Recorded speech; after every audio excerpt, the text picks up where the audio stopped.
Five, four, three, two, one. We have ignition. Strap in. You're about to listen to the hottest sounds. Dream Catcher Radio. Sometimes when you're in a dark place, you think you've been buried, but actually, you've been planted.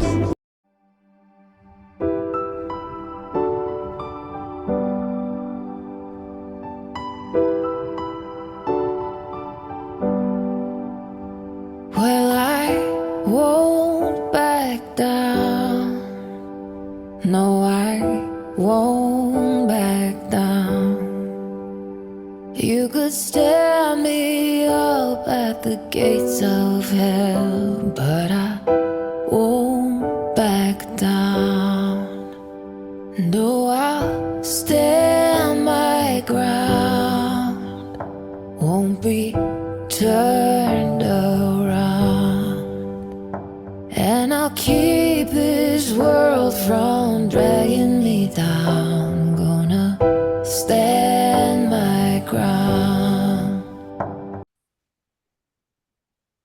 Okay, we are back for episode number 18 with Ralph Christie in Justice Case. And do you know what? Actually, I've just remembered something. I was just talking to Ralph briefly. I like to start with a bit of a prelude. And I said to Ralph, I'm not too sure what I'm going to start with. And at the moment, me pressing start of this interview, I thought of something. It was yesterday, I was at the APMI meeting, which is the Association of Prisoners Maintaining Innocence. Absolute fantastic meeting yesterday. It was really, really good. And we were talking about all sorts of different things. And they talk about the injustice that people suffer in prison when maintaining innocence and the disadvantages that you are. And you won't believe it. You know, along the legal system, when even you're in prison, is that you're restricted of privileges because you're maintaining your innocence. And just imagine being in prison, knowing and believing you're innocent, and basically no one else. You haven't got a voice. You haven't got the ability to basically get back into court and explain what's going on. The CCRC, which is a criminal case review body here in the UK, in all honesty, based on all the information I've been given since being on the board of APMI, it's not been that long, I'll be honest, but I've been to 3 meetings now, is that the CCRC is a facade to give the impression that we will deal with injustice, and unfortunately, they don't. The amount of cases they succeed on is very little, and the fact is they're completely unfunded to a massive scale, and they are there is, in my opinion, is a facade to give the impression that they're doing amazing stuff, and they probably do on a few and far few occasions, and it's bad. It's really bad. That the CCRC is there as a marketing sort of thing. Anyway, enough said about that. I've got so much to talk about that, but if people follow me on social media and that sort of stuff, that'll be something I'll be discussing in the near future. Now, I'm joined by Ralph. He's been sitting here patiently. Good afternoon, Ralph. Good afternoon, brothers. What have you been up to? Come on, give me something fun, interesting, or whatever. We've had Geeta's son here for 3 weeks. He went back to Denmark on Sunday, went to Thessaloniki and spent a couple of days there. Sun's been shining. It's been a bit cooler today. A couple of trips to the gym. Uh, the time just seems to just drift by, really, without, when you're asking what I'm doing. We're just blessed where we live and the culture, and okay, there's a lot of problems in the world, which I mentioned before and what have you, but fortunately, I mean, I don't know what's going to happen because Crete's obviously got one of the biggest NATO bases in the world on it. But, we just, like the Greeks did in the Second World War, they let the Germans come in and do what they want, and they just sat in the cafeterias and drank coffee and say, what's going on. Yeah, I saw pictures of that. Them just like enjoying dominoes and drinking coffee. Yeah. What's the I think, stress? I think I saw some where they're playing bowls, French bowls as well. The is it just out of interest because there's a rumor that I may be coming to Crete.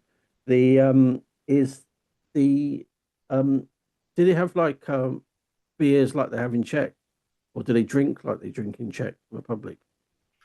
No. In fact, the Greeks drink very little beer, but we drink more beer now than they have done. But it's more just local wine that we drink. I think I probably had 2 pints of beer this year. Usually it's just half a kilo of white wine or half a kilo of red wine with your food, and that's it. And you never really drink unless you're eating. Right. A bit like the French, and what have you. The idea of going to a pub and spending 4 hours in a pub and drinking 10 pints of beer have long gone. I think it's probably the same as UK though as well. I don't know. I don't know. It's not my arena. Now, let's try and move forward in where we're at. We did have, and you sent me an email that you received as an observation that this is turning out to be the Ralph Christie show. Now, my response to that is Ralph Christie is the only one really willing to come forward and discuss this case. And people can come on if they're willing to, and give an opposing view or even add on to what Ralph's saying, in a negative or positive way. But one thing I would remind listeners is that in each episode, there's new information which you had never heard before. There is perhaps from time to time some regurgitation, but that's only just to remind listeners of what we're talking about, because there's no sequence to this. There's not saying like we've got a structure, this is how we're going to do it. There's no production team saying this is it. We are literally running through stuff that is relevant. And one thing that's really interesting about this case is because of the coverage that it's getting now, is that it's energizing new correspondences.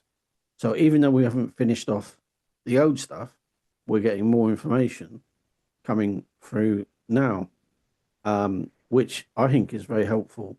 And you've got to give it to Ralph to be able to keep fighting for this long, to basically say, look, I'm innocent and I want to prove my innocence. And so, yeah, I think that accounts for quite a lot, because, one would think he'd just carry on with his life and just live in peace and just accept it, but he's not willing to do that. So we've got an email here that we briefly discussed. Ralph, I'll let you talk this email through and explain it. Well, yeah, I mean, we spoke about Declan's letter that I sent to him from prison in April 2016 that we read out last week, that he's never replied to. I've probably seen Declan twice or three times since that. So I sent that email once on a prison visit when he transported me from HMP Leeds to back to Sudbury, which was conveniently set up by a prison guard that was the father of 2 squash players he played with, and caught Declan off the hop and said, "Can you come and pick your dad up from HMP Leeds and take him back to Sudbury?" So that was in November 2017, and Cameron was with him. And strangely enough, there was text going on in the front of the car between Cedric and Declan and Cameron about what I was saying in the back of the car. We actually stopped and had a good meal at the 3 Acres in Wakefield on the way back, and like we did. Declan got married in September 2024 in Kefalonia.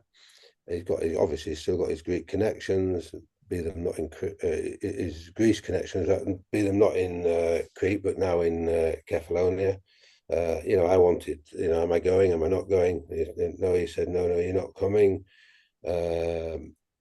And we'll make it up after I've got married. He's got married. As far as I know, he's now got a son called Oscar.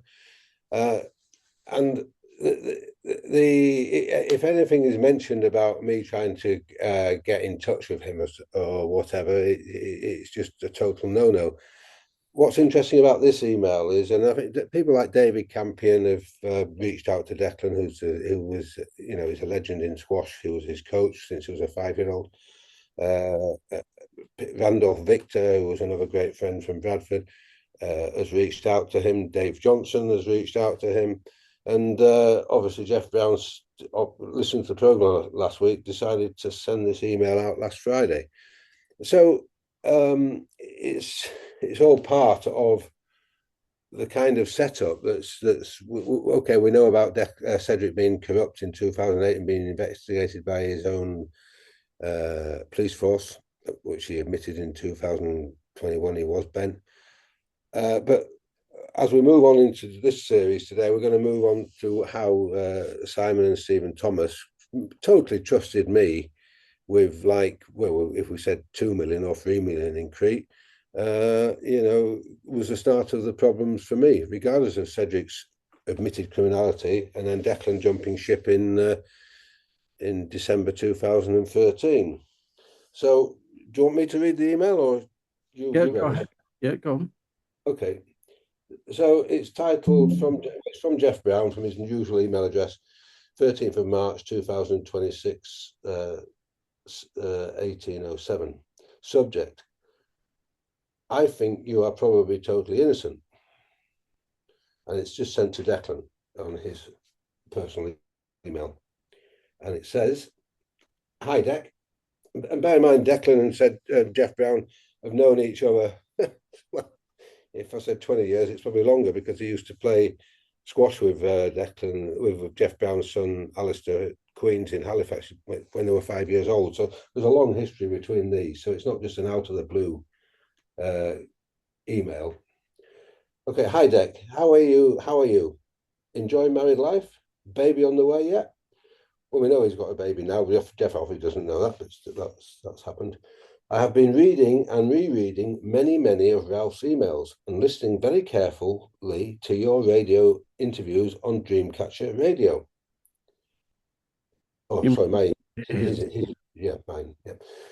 The message that is coming through to me is that you are most probably not guilty of many of Ralph's accusations and assumptions. He seems to blame you for many of his guilty counts, arguing that you misled Cedric and lied to him about properties, payments and ownership, etc. here in Crete in April 2014. The way that I see it now is that Cedric actually misled you and possibly blackmailed you into saying things that were not true. I could believe that Cedric told you that West Yorkshire Police had facts and evidence that could have you sent to prison for credit card fraud, and that if you did not support Cedric in his allegations, he would push the police to do this. Is this the case? Okay, so just coming back to that point, we know that Cameron and Declan were investigated by, it was North Yorkshire Police in October 2013, just after Jane and I were exonerated here. And there is a crime number associated to that. And of course, I can understand, we're back to the problem, aren't we? Like when Francis Norton and DC Skidmore were interviewing Cedric in April 2010, where they say, you're head of money laundering, and it would be very embarrassing if you were convicted of money laundering. Here is a similar situation that Declan could find himself in, because obviously he was in business with Cedric's son Cameron at this point. So if they were doing credit card fraud, it would have been another massive own goal for West Yorkshire Police or North Yorkshire Police, simply by having the head of the economic crime unit for money laundering, Cedric, where I mean, he's admitted what he's doing, but then also that his own son is done for credit card fraud. There was a crime number that was associated with this. He also accused Yao Christie, who's my nephew, of credit card fraud. With mortgage fraud. Got it in writing. We can do another program on that with Richard Holmes on a property in Rawdon, where there was no fraud at all. So is this like everybody trying to stitch each other up or something? Well, you would have thought that. You'd have thought that, but there's nothing to stitch me up in the first place. If we go back to, obviously, Cedric is a self-confessed criminal cop, so you've got him in the family, and he's actually put all these red herrings in to actually, I'm not going to swear, but actually do the own family. He's like police the family. And everybody's thinking, well, Cedric's straight, he's honest, and all the rest of it. We'll have to go along with it, and what have you. He accused Jane, my ex-wife, of defrauding him in his apartment in Wetherby in January 2013. Yal, as I mentioned, reminds me of that, the police officer from Only Fools and Horses. What was his name again? That he backstabbed everybody, but he wanted to be loved still. Can't remember his name. Geez, I'll try and find it anyway. Yeah, carry on. Well, that's a very good. Yeah, I mean, Cedric, the whole family trusted Cedric. My older brothers, Lance and Garth, trusted him. And even my children did, and what have you. We didn't. He's done his confession, so we now know that he is a self-confessed criminal. So coming back to this, okay, I appreciate Jeff sending out this email, and there may be some truth in it. But until people talk to me or come on the program or sit down and say, well, this is what actually happened, Ralph, this is why you went to prison, and whether it's to do with Simon Thomas, Sue Watt, bent policeman or whatever, I haven't committed a crime. I found it. It's Roy Slater, his name was. Oh, okay. Not the excitement, but yeah, I just need to get the answer. So basically he was everybody's best friend, but just stabbed everybody in the back. Well, there you got it. That's Cedric Christie. And he tried to stab his own officers in the back, and they tried to stab him in the. Yeah, it's terrible, really, what happened. I mean, I haven't got a criminal brain to be a criminal, so it's quite shocking. Anyway, I'll read on a little bit. So Jeff then says, "I am so confused by it all. I am not saying that Ralph was squeaky clean, but I cannot believe you have, as Ralph thinks, led Cedric astray and fed him with lies that caused Ralph's convictions. Please have a think and let me know the truth. Please. Love you, Jeff Brown." Will we get a response? Or will Jeff get a response? I don't know. I mean, he's still got Declan and Cameron have still got land with me, as I was mentioned in the programme, with me in Plaka. Sam Cantell, one of his mates, has still got land. They've forgotten all about that because Declan and Cameron were more concentrating on wanting to get the luxury flooring company going and make lots of money from that, and just kick my family and myself into the grass, which is kind of what happened. But you never know. I mean, if there's some mileage in this and it's down to Cedric, all well and good. But as I said before in previous programs, one couldn't do it without the other. Then Cedric needed a witness. Okay, we've spoken about Andrew Watts, a copper that came over him in January 2014, and then for Cedric to go back to the UK and then come over with my own son just when I'm released and what have you. And bear in mind, Declan worked with me for 2 years here. He knew Simon and Stephen Thomas. He knew Sue's Watt. He knew the company went on. He knew that we bought St George's Retreat. He knew there was money in Bali. So let's see what happens. But and I think that's probably enough for the moment about Declan. Obviously, we did the emotional email from me from prison 10 years ago. And let's just see, because I was going to speak about some other emails I'd sent to Declan from prison and to Cedric in 2017, which I got no responses from. So I think we're probably best parking that now and just see if anything happens from it, from listening to this, brothers. Yeah, I think what's interesting about it, Ralph, though, as well, is the silence, is the fact that I suppose in some respects, if they got legal advice, would be just to keep your mouth shut, and the like. But unfortunately, at some point, they're probably going to have to answer to somebody. I don't know who, in regards to this, but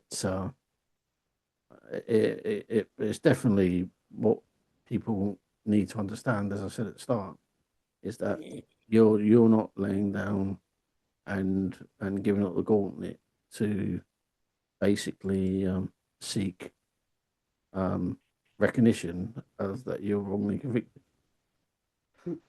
Yeah, and Declan's thrived off the flooring businesses that I set him up in 2011, and which I'm very proud of him for doing.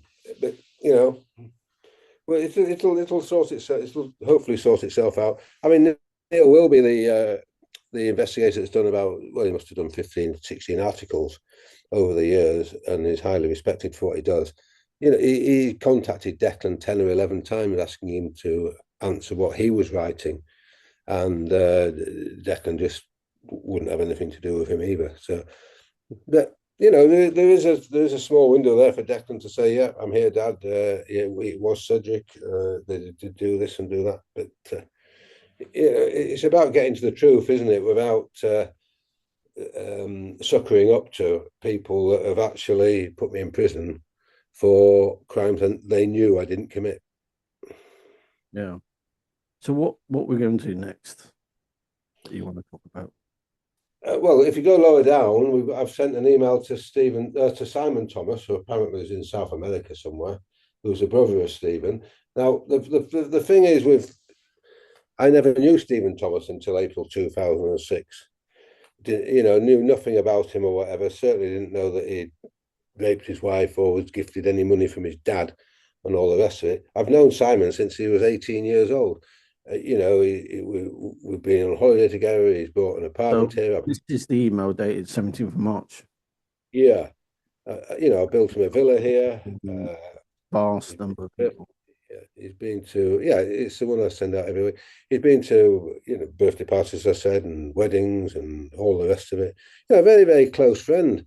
And he must have actually thought to himself when this gift from Brian, his father, was coming out in 2005, how do we manage to keep this without Jane Thomas finding out about it? And of course, he trusted me 100%. He knew I wasn't a criminal. He knew that I came from a very stoic background from what was called the Brev. Did you say stoic? Yeah. Oh, okay. That's interesting. Not many people use that word. Okay. Yeah. Yeah. You got to be stoic, haven't you? Mm. It's a Greek word and Roman. Yeah. Carry on. Yeah. So he knew at the moment that his father had gifted this 7 million that I'd already built it. He already had an apartment here, and he was upgrading that, which is in his statements to the police. And so he totally trusted me. And because you're not going to give millions to somebody you don't know, do you? I don't think so. No. So, but he'd know me for 20 odd years. He knew Stephen was getting this money. He didn't want Jane Thomas to get it. I've got a great guy called Ralph. I've done business with him since 1978, let's say. He's as straight as a die. So we can send it to him and he'll buy things for us, which we did, like Manford Hill, Listeros, Kira, Zakros, all these Packers Palace, all these deals were coming based on Simon saying, look, I've got my brother here, he's at a loose end, he's having a terrible time with his divorce, but he's got some money. can you get him into business with you in Crete? So just like a normal friend would, yeah, I'll do that, Simon, that's fine. He took 47% of the shares in Veron, which he had, and then he had problems with the Inland Revenue in the UK, so we had to sell them when Howard Tennant's money was used to buy him out. So we're moving on now to a subject of Simon Thomas here, which is why I sent him this email. Okay, just before you get to that, right? I just remember a comment that was made previously is how come we've had nobody come forward, Ralph, as your previous clients, that have basically said, I've dealt with transactions from start to finish with Ralph. They went very well, etc., etc. How come we've not had anybody come forward with that sort of story? Okay, well, bear in mind, I think in the first program we did, I built 30 villas here. That's no mean feat. And then we did the investments of Plakis Palace and we did Zakros. The only problem occurred was back to Sue Watton Stephen and Simon Thomas. And we now know they were hiding this money, but we didn't know that other than what would be discussed on the programs, where they went to the police and Stephen and Simon didn't have to pay the death duty on that because it's meant to be a criminal affair. I don't know if they've paid it yet. And so everything changed in October 2009 when the police froze my bank accounts. So it's quite interesting. Just to remind me, because I've forgot, how long were you doing property transactions before this? Well, Simon Thomas bought his first apartment in Cocknahorio. Roger Barnes bought his apartment in Cocknahorio. Yeah, but what sort of time period were you saying? Like 2002. Right. Okay. And when did 7 years before all this nonsense started. Right. In that 7 year period, then, just so I get some ahead, obviously Thomas is not going to come forward because of what he's done. Have you got other customers that could say that? Well, I mean, Jeff Brown's sending this email out here. He's bought his villa here. He bought it in 2008.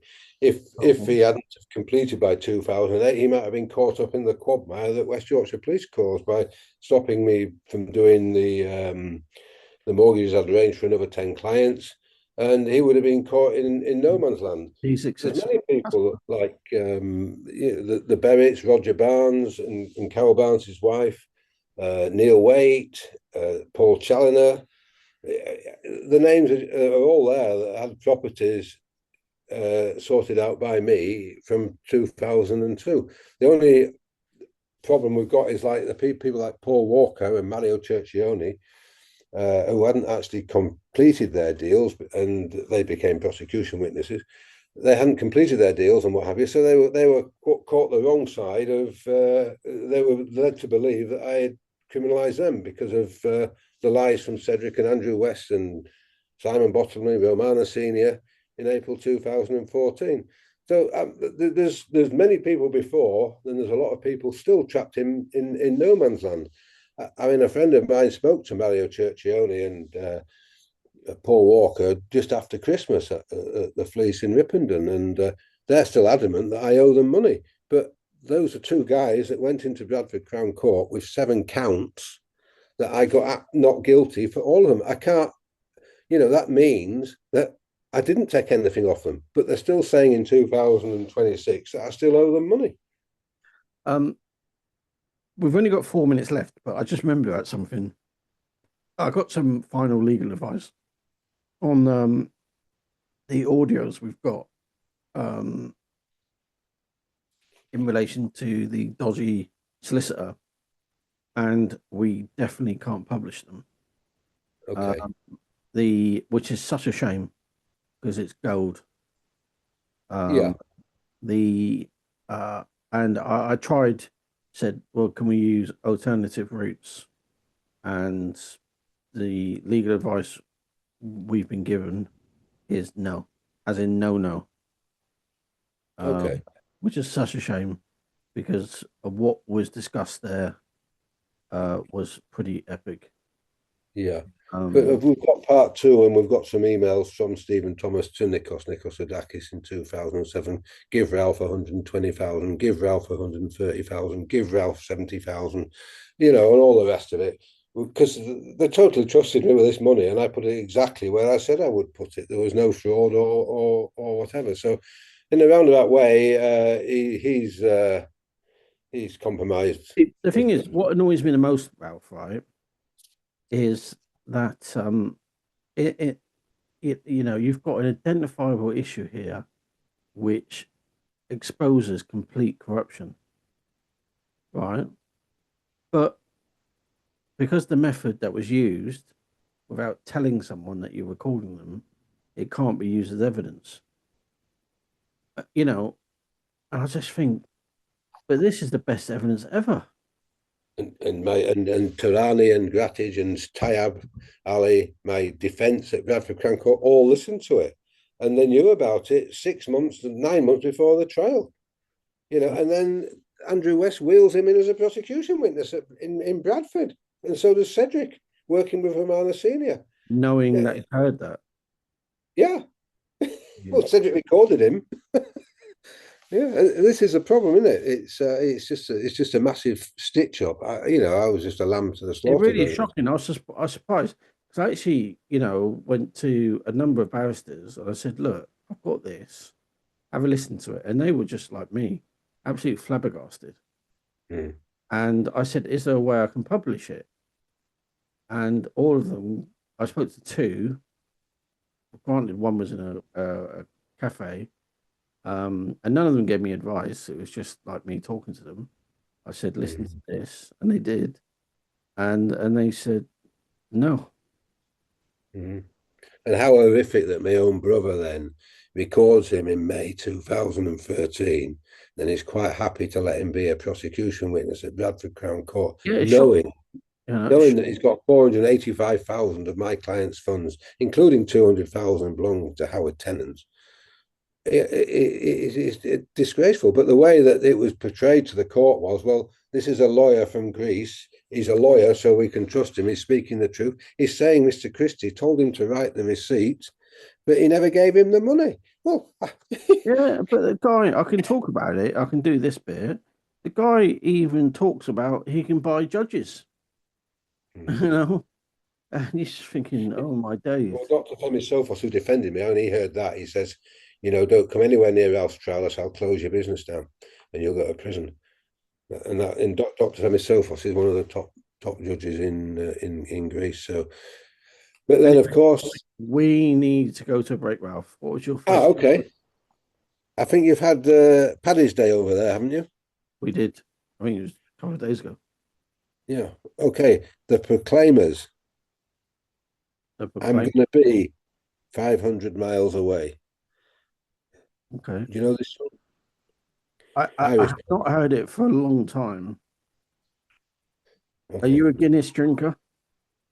I've had 1 pint in my life, and that was when I went to Dublin, and I was in a bar, and there was like 50 of us, and they lined all the Guinnesses up, and I just went back to beer. I'm not a great fan of Guinness. Yeah. Do you know what? I've never been to Ireland. Of all the places I've travelled around the world, I've never been to Ireland. But I tried Guinness once, and it's not for me. It scared me. I don't know why, but it was only when I was a kid. So maybe I should try it one day. Anyway, let's play this now.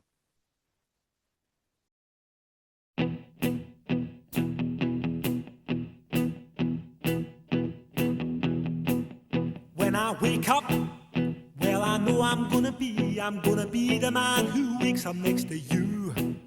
When I go out, yeah, I know I'm gonna be the man who goes along with you. If I get drunk, well, I know I'm gonna be the man who gets drunk next to you. And if I haver, yeah, I know I'm gonna be the man who's havering to you. But I would walk 500 miles and I would walk 500 more just to be the man who walked 1,000 miles to fall down at your door. When I'm working, yes, I know I'm gonna be I'm gonna be the man who's working hard for you. And when the money comes in for the work I do, I'll pass almost every penny on to you.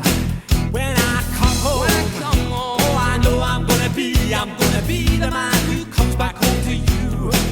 And if I broke, well, I know I'm gonna be the man who's growing over you. But I would walk 500 miles and I would walk 500 more just to be a man who walks 1,000 miles to fall down at your door.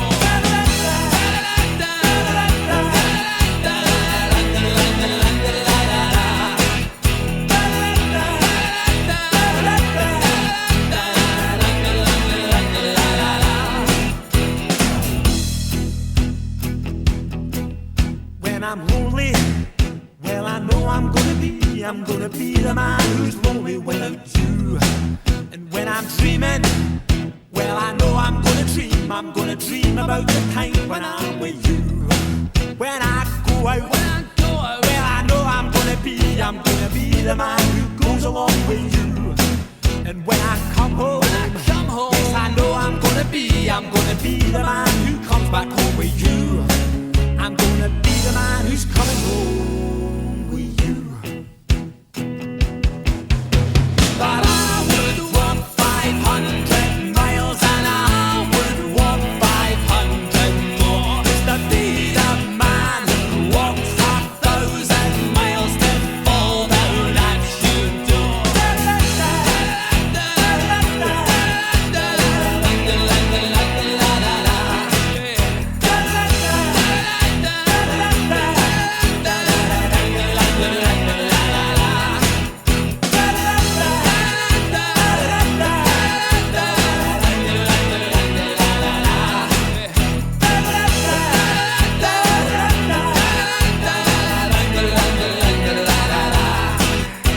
And I would walk 500 miles and I would walk 500 more just to be the man who walked 1,000 miles and fall down at your door. Okay, we are back. Thank you very much for sharing that song. I've not heard it for a long time. Do you know what's really funny, Ralph? I've been messing around with guests that come on to the radio station lately, just for a bit of fun. Because some of them say to me, "I really would like to do your job," and I say, "Right, really?" And they say, "Yeah." So, Ralph, let's just treat this for a bit of fun and banter. That you're going to introduce this next segment, and you're the presenter. So, how would you do it? I know I've just put you on the spot. You didn't know I was going to say this, but for shits and giggles, introduce your next segment. Okay, I'm going to introduce this segment because it perfectly catches the Simon and Stephen Thomas's covering up of the money of the 7 million gifted from their dad in 2005 that was the reason that I was used. So I hope the listeners are going to enjoy it because we're going to do it, brothers. Okay, there you go. I literally just put him on the spot there. I was just saying, Ralph, I'm feeling really tired. Because this is a pre-record that we're doing at 10 p.m. Is it 10? Oh no, 11 p.m. at night even. And I just thought, just for the sense of humour, It's 1 o'clock in the morning here. It's 1 o'clock in the morning where you are. You sound so fresh. You're ready to go to the beach. Dreamcatcher radio fills me with enthusiasm. That's what it is. Okay. All right. Crack on. Let's discuss this, which is in big, bold, black letters, copied into God knows how many people. Police mainly, and I don't know, whoever. And you start off with what's going on, Simon. I'll let you read out. Yeah, what's going on, Simon? Obviously, Simon Thomas is the brother of Stephen Thomas. Known Simon, as I said earlier, since I was 18 years old. Met him at Greg May Carpets in Leeds. He was working at ST Carpets in Huddersfield. ST actually stood for Simon Thomas. I found out at a later date, and it became Westex Carpets, and the ST in Westex was also back to Simon Thomas. So I've known him a lot of years, and if for 30 years of my life, if I rang Simon Thomas up, he'd pick the phone up and say, "Oh, have you got any deals? Have you sold any of my carpets? Or are we going to Crete? Or what are we doing? Should we go for a drink? Should we go for a meal?" And all the rest of it. And it's quite bizarre now. Here we are in 2026, and I can leave him messages on his phone. I can speak to his colleagues at his work and what have you, and just totally blanks me. So it's just a sign of his guilt, really. Not. I mean, okay, we spoke about the crimes of Stephen Thomas, but why he introduced me to Stephen Thomas in April 2006 is, it's caused a lot of the devastation of what's happened over here. Do Not you, just to me. just on that point though, right? Then do you see that as a massive issue, as in terms of, where we talk about catalysts? What is the catalyst which cause events? Are you saying that the fact if you wish you never met Steve Thomas? Oh, I didn't even know who he was, and then he turned up at my farm at Farshey Farm one night with Simon, and they were doing a bit of business with Hugh Clark Williams, which was my business partner in Crete Life before they turned up, and well, Simon and Stephen turned up, and there was a lot of conversation going on there. I didn't know anything about the rapes or the money left from the father, or I just thought, well, Simon's a great guy. I've known him, all the time, never let me down before, and I'd never let him down. We'd probably done, if I said 2 million of carpets over 30 years, it's probably more than that. And I was probably one of the biggest customers of Westex Carpets over the years from a very small shop in Bradford. But it was just a connection we have, and it was very, very good quality carpet. And I built him a very good quality villa over here and what have you. So it's just a continuation of it. So I've sent this email to Simon. What's going on, Simon? I've left you 3 or 4 messages to call me in the last 4 days. I left a message with our colleague Chris at Green Home Flooring in Burley and Wharfdale, and asked you by email why Stephen, his brother, and you covered up the 7 million gift from your dad from Jane Thomas in 2005, using me without my knowledge in Crete. And I'm copying in 150 people plus that are your conspirators you conspired with, victims of yours, or idiots thinking I was a criminal in the first place, when all I was doing was building legacies in Crete from 2001. And that's exactly what it was. It wasn't a get rich quick scam. It was not non-existent. It's a very archaic way of doing business here, and I was the expert at doing that. And Simon Thomas has had 3 or 4 different properties here that he's actually lived in over the years, upgrading him all the time. Stephen obviously was going through this divorce, and Simon's saying, "Well, yeah, trust Ralph implicitly." So yeah, put 80,000 into Listros, put 100,000 into Placius Palace, put 320,000 into Zakros. Put 160,000 into Kira, which is what he did. And then all this kind of, unfortunately, the father, who was also a good friend of mine, Brian, he died in November 2007, and all of a sudden, the idea of Simon Thomas is to introduce me to Stephen for a way of losing this gift, so Jane Thomas didn't find out about it, caused all this nonsense in Operation Langan. Nothing to do really with Cedric in 2008, even though he was bent, and which he's admitted. It's to do with Simon Thomas saying to Stephen, "Well, we're getting this gift. There's no way we're going to give it to Jane Thomas. I've got a great mate called Ralph. He's totally 100% trustworthy," and he knew I was. He knew I was because I'd known him for so long, and would, So this is the problem. So anyway, so it goes on. Yeah, I've got a question, right? Just come to my mind. This is a legal question. You probably can't even answer it, I guess. But just out of interest, if he was to send you money in order to evade paying off marital settlements in the UK, is that legal? Well, I think the problem here, brothers, is they expected Brian Thomas to live 7 years. Right.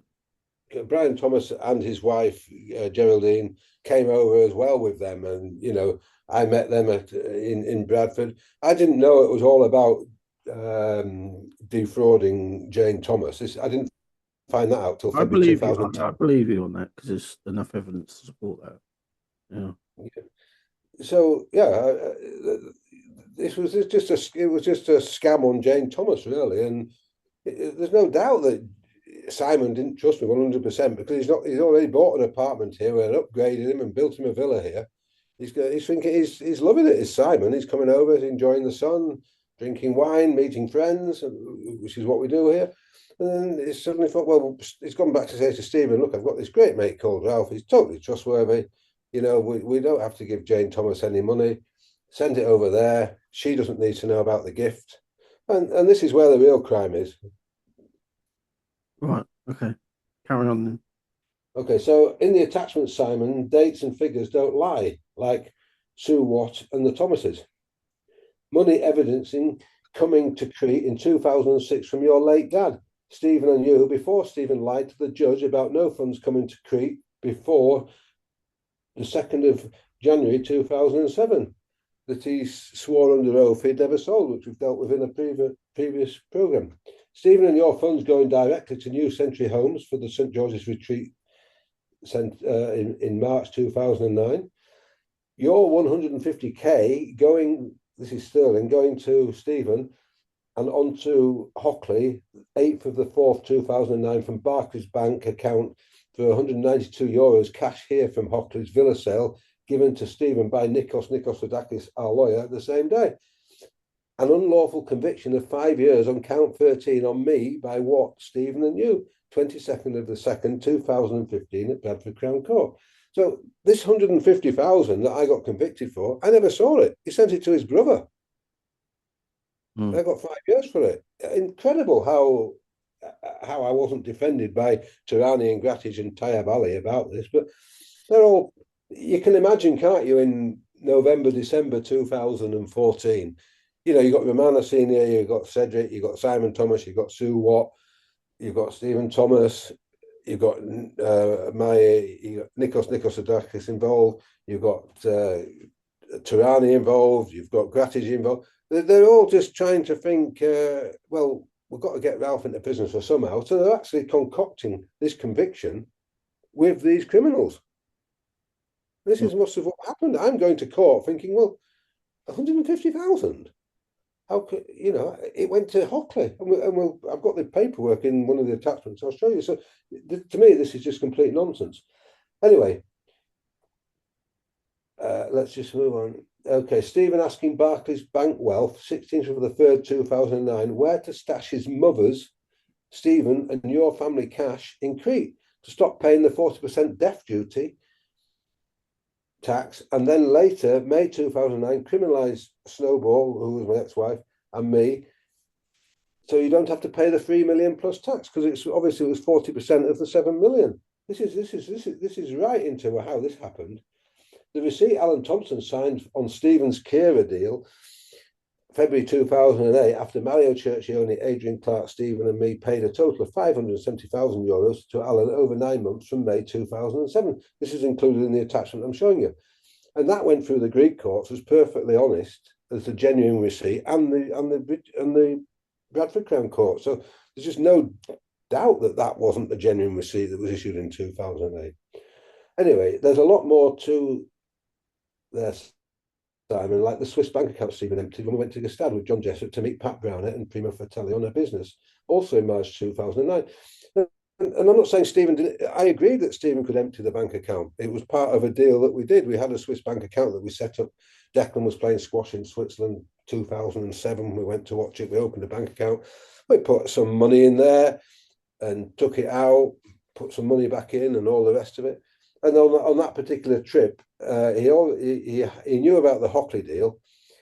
He was doing some deals with a guy called Dave Cockshott, who, because he had a Euro account with Yorkshire Bank in Leeds, and had an apartment in Monaco. So here in March 2009, it was okay. I said, yes, Stephen, take the cash, and he went off to Monaco with a lot of money and did whatever he did. So anyway, so then I say, just do a confession, all three of you, and stop being liars, cowards, and go direct to jail, please.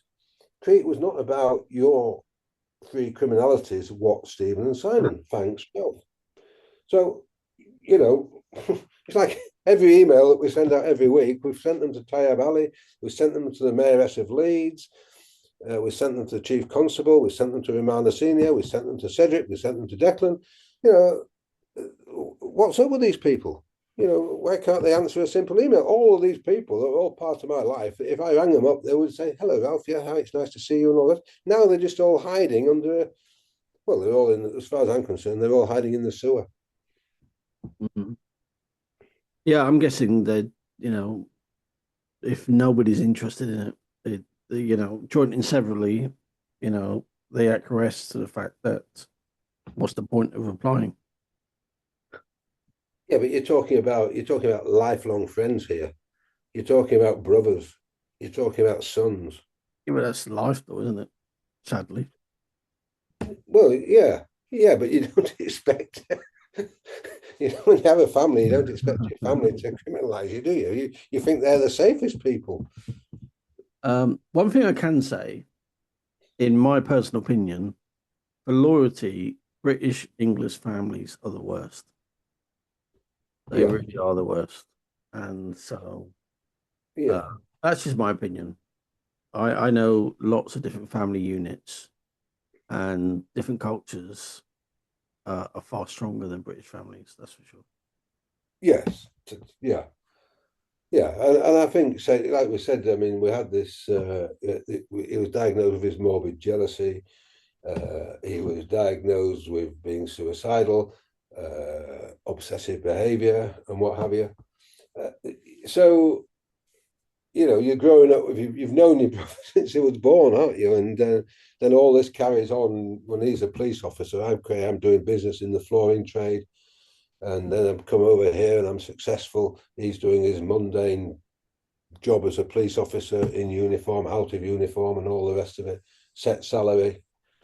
So I think it was really, it was too much for him. And he just thought, well, my brother's too cocky. I've got to teach him something or something like that. And oh, well, we know he's a criminal. So I don't really know what I'm saying now, but you've known you know, he must be 62 now. I haven't seen him for a long time. Just totally hiding. Mm-hmm. Okay, let's carry on. Are we going scrolling further down?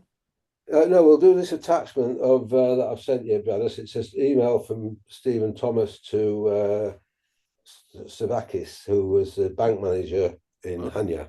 Email. I've got a few from you. First attachment. Thomas family. Yeah. All Stephen Thomas's funds in Crete, evidenced by himself. Oh, this is some sort of money diagram. Yeah. Well, it's a makeup. How am I able to talk about this? This has got like scribbles all over the place. Or am I looking at the wrong document? It's the first attachment I sent you. Yeah. It's got you're on the second one, I think. It's the first one you need. The September 06 Stephen Thomas. Okay, I can go to that if you like, because it's quite important. Well, I don't mind whichever, but that's the one I just opened. Okay. Which I don't know how you explain it. Okay, well, I will explain that one. It's got scribbles all over the place. This is Stephen Thomas's own writing. He's written, not me. And he used this as evidence in the Greek trial. He's dated the 12th of September 2009. Stephen Thomas, Crete deals. September 2006. So the interesting thing about this is we know he went to the Crown Court in Bradford and the family courts and said on the 2nd of January 2007 that he hadn't sent any money to Crete. His father, Stephen Thomas, hadn't sent any money to Crete, who was still alive at the time. And Simon Thomas hadn't sent any money to Crete. So I'd already built or doing business with Simon Thomas for many years here. We know that Simon introduced me to Stephen in April 2006. He was already involved in Manfred Hill at this stage, which was a deal for 1.2 million.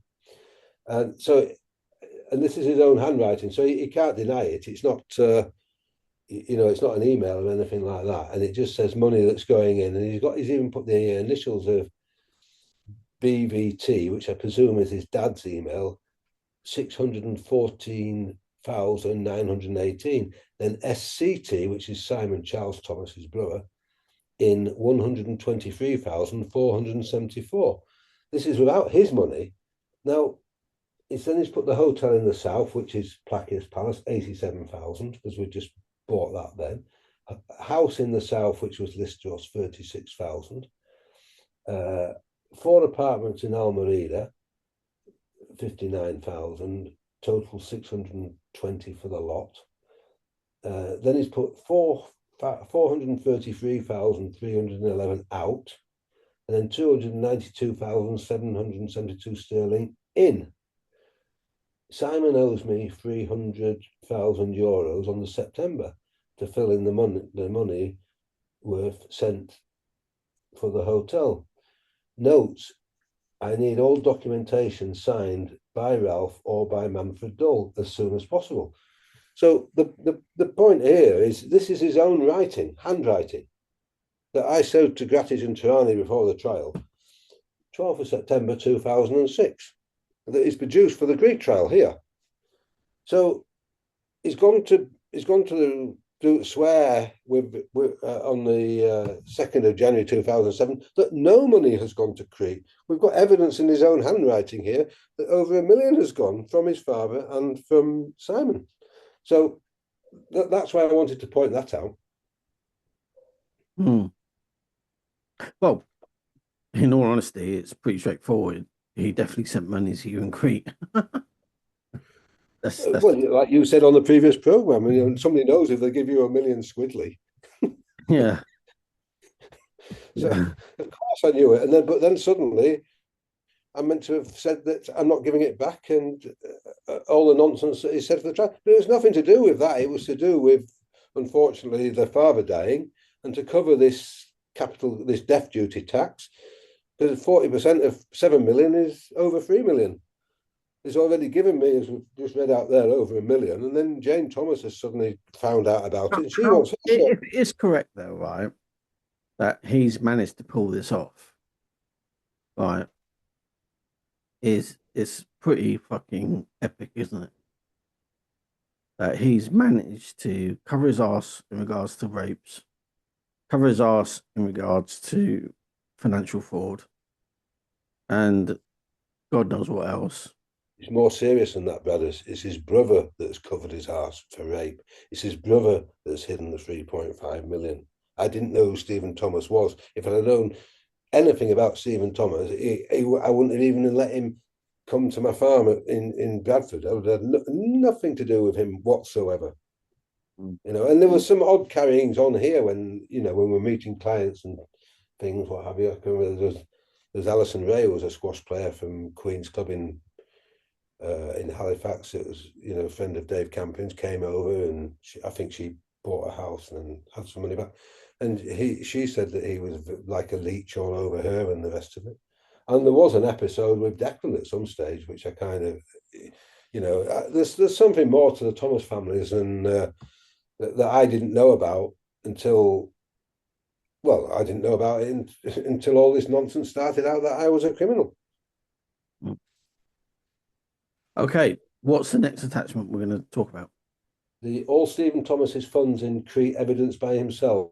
Okay, yeah, I can see that. Yeah, let me see if I can open it. And this is an email from Stephen Thomas, dated from the 9th of March 2009 at 10:30 in the morning, copying in Nikos Dodakis, our famous honest lawyer from here. Yeah. Okay. Have you found it yet? Yes. The only problem is, what's the file name? Sorry, give me the name of it. All Stephen Thomas's funds in Crete, evidenced by himself.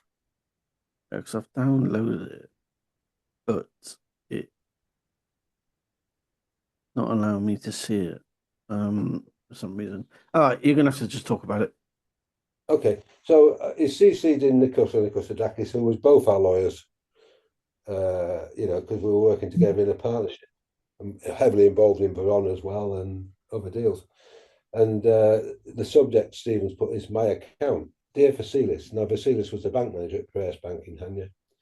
Please forward the 100,000 euros to New Century Company. I, Stephen Andrew Thomas, give permission to Piraeus Bank to give us an amount of 100,000 euros from my account, quotes the number, to the account of New Century Company. Please ring me if there are any problems and thank you. So that was his 100,000 that he paid for St. George's Retreat on the 9th of March 2009. Okay, so then we go down April the 9th, Wednesday. This is 2008, 5:30 in the morning from the UK. Again, subject my account. Just an email to find out the state of my account. Jane Snowball Christie should have paid monies to my account, 2,000 euros on the 4th of April. Any problem, please ring me. And then he gives his number. So we were actually paying his mortgages at that time that he'd arranged with the bank here of 470,000 to purchase properties of 850,000. It was just an agreement that I would pay their mortgage.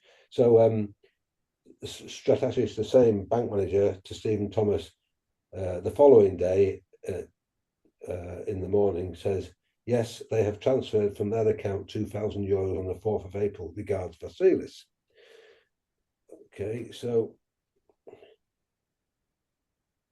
then we go down lower.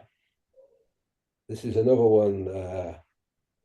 This is another one to the bank manager at Piraeus, and this bank manager was dealing with like 3 or 4 million every month with us because we're doing big business. This is March the 21st, 2008. Monies is the subject. From Stephen Thomas to the bank manager. I, Stephen Thomas, give permission to Piraeus Bank to give the amount of 126,000 euros from my account to Mr. Christie. I can't remember what that actually deal was for, but this was the sort of money that we were going for. It could have been something to do with Keir, that, to be fair, because that ties in with the payments there. So then we go down, lower down. This is Stephen Thomas again to Andy Thorpe, who is his bank manager at Barclays Wealth in Leeds. And the subject is re Stephen Thomas. Now, this is where I got convicted from Simon Thomas on count 13 for 150,000 that he gave Stephen that I never ever received. So hi Stephen, we can confirm that the payment was successfully sent from our side, but I will see if I can get some further information. And I'm still trying to find out via bank, a Cretan bank, and we'll hopefully have the answer for you today.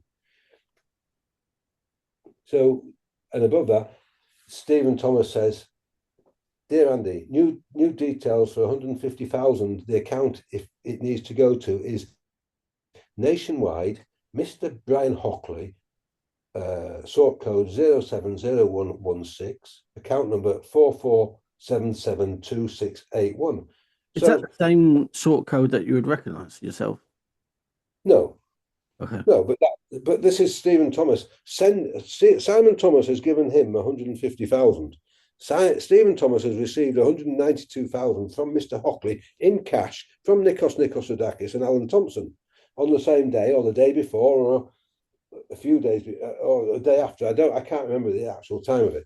But the idea was Mr. Hockley, who became a prosecution witness at Bradford, had sold his house for 420,000 euros. He was going back to the UK, what have you, and of course, he's got different currencies, which is half of the problems of what is going on because of the UK having sterling and us having the euro. So Hockley went to Alan Thompson and said, look, how am I going to get this money back to the UK? So Alan Thompson said, well, I know a guy called Stephen Thomas and Ralph Christie. They'll find a way of doing it. Bear in mind, I was doing business with Alan Thompson for many millions at this time, for Keir and building Simon Thomas's house. So it was just, that's fine. Yeah. So Stephen said, yeah, okay, we will do it. So Simon sent this 150,000 to Stephen and Stephen sent it onto Hockley. But then, this is like 2009, April 2009. Simon Thomas turns up at Bradford Crown Court saying that I gave the 150,000 to Stephen. Stephen gave it to Ralph Christie, and he stole it. And the jury believed all this nonsense. But of course, they've got all their buddies at the golf club. Simon's high up in the Masons. He's got, he knows all the legal people in Bradford. So, this is the worst conviction. It's even worse than Howard Tennant's, is this, how they got this. Okay, so we'll go lower down.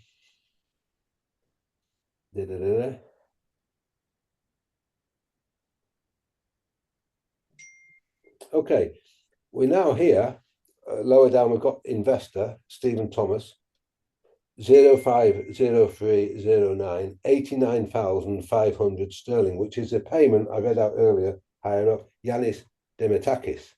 Now, what the clever brothers have done here, Simon Thomas, 22nd of the 4th, 09, has actually admitted 150,000 to Basil Hockley.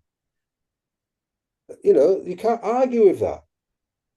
You cannot argue. But I got convicted. Even I showed this to my defence at the trial and to Tayab Ali. And I said, look, this 150,000 went from Simon to Stephen to Brian Hockley for cash that Stephen received here. It's an absolute fact. And Alan Thompson was part of this deal, and was Nikos Sodakis. So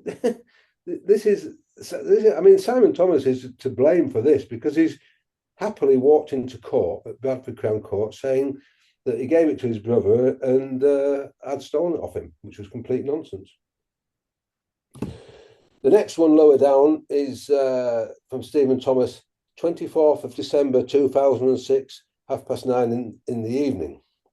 Subject, Ralph's money, to Nikos Sodakis and his brother Marios Nikos. Dear Marios, please release from my account 79,892,039 euros as arranged with Ralph Christie on the 24th of the 12th, 2006. Have you sent by courier my legal details for the apartment, as I need those for the 2nd of January? Have a great Christmas, and I will see you in the new year. Okay. Well, what happened on the 2nd of January? He went in front of the judge in the family court saying that they hadn't sent any money to Crete, all three of them. So I can't. The 2nd of January, Stephen Thomas knows that he's going in front of the judge on that day, because it's the same date that he swore his deposition that we spoke about in previous programs. But also, this is the 24th of December 2006. He admits 80,000 euros is going to Ralph Christie for a deal. I can't remember what that deal actually was. He'd already invested 200,000 each of his brother and his dad into Manfred Hill. So this is where, it's a complete lie. It seems like a complete theatre, really. But the thing that I don't understand is, in relation to this, is how these people have got away with what they've done with zero accountability. They flashed the cash. No.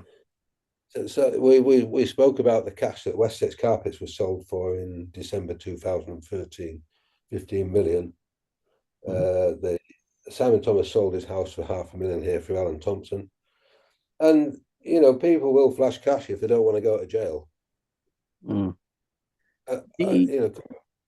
We are going to have a short episode this week. We've only got 2 minutes left, Ralph.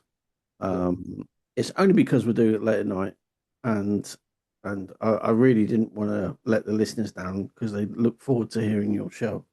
So it's not going to be a full 2 hours this week. Unfortunately, I'm exhausted, and but I think it's been very, very interesting what we've discussed tonight. It really is. And also it relates back to just a number of people, Ralph, doesn't it?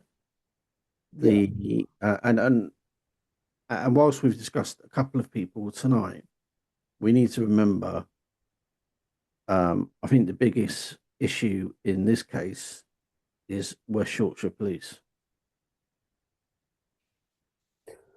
Well, they've covered up all the criminality, haven't they? They haven't prosecuted Stephen Thomas for his rapes. It's all an insider job, isn't it? Yeah, and Cedric being the head of the money laundering department, but he's money laundering himself.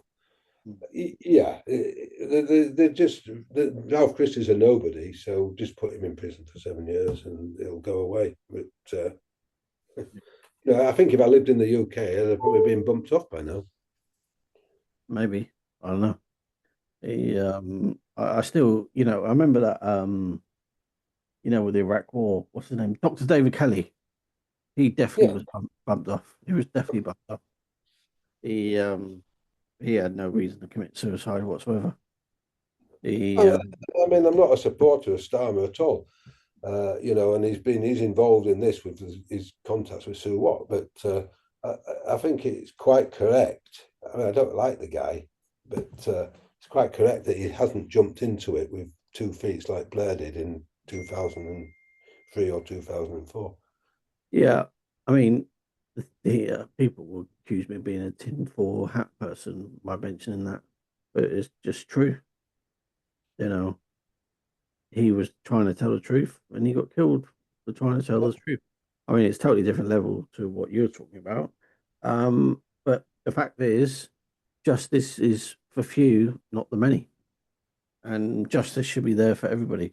Now, let's go to your final song. Final song. Okay, where are we now? Oh, it's got to be Make it funky, man. Born to Be Alive. Okay, that's a good one. Let's play that now. Born to Be Alive. Bravo, brothers. Let's go. Let's go. You can go to bed as well now.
It's good to be alive, to be alive.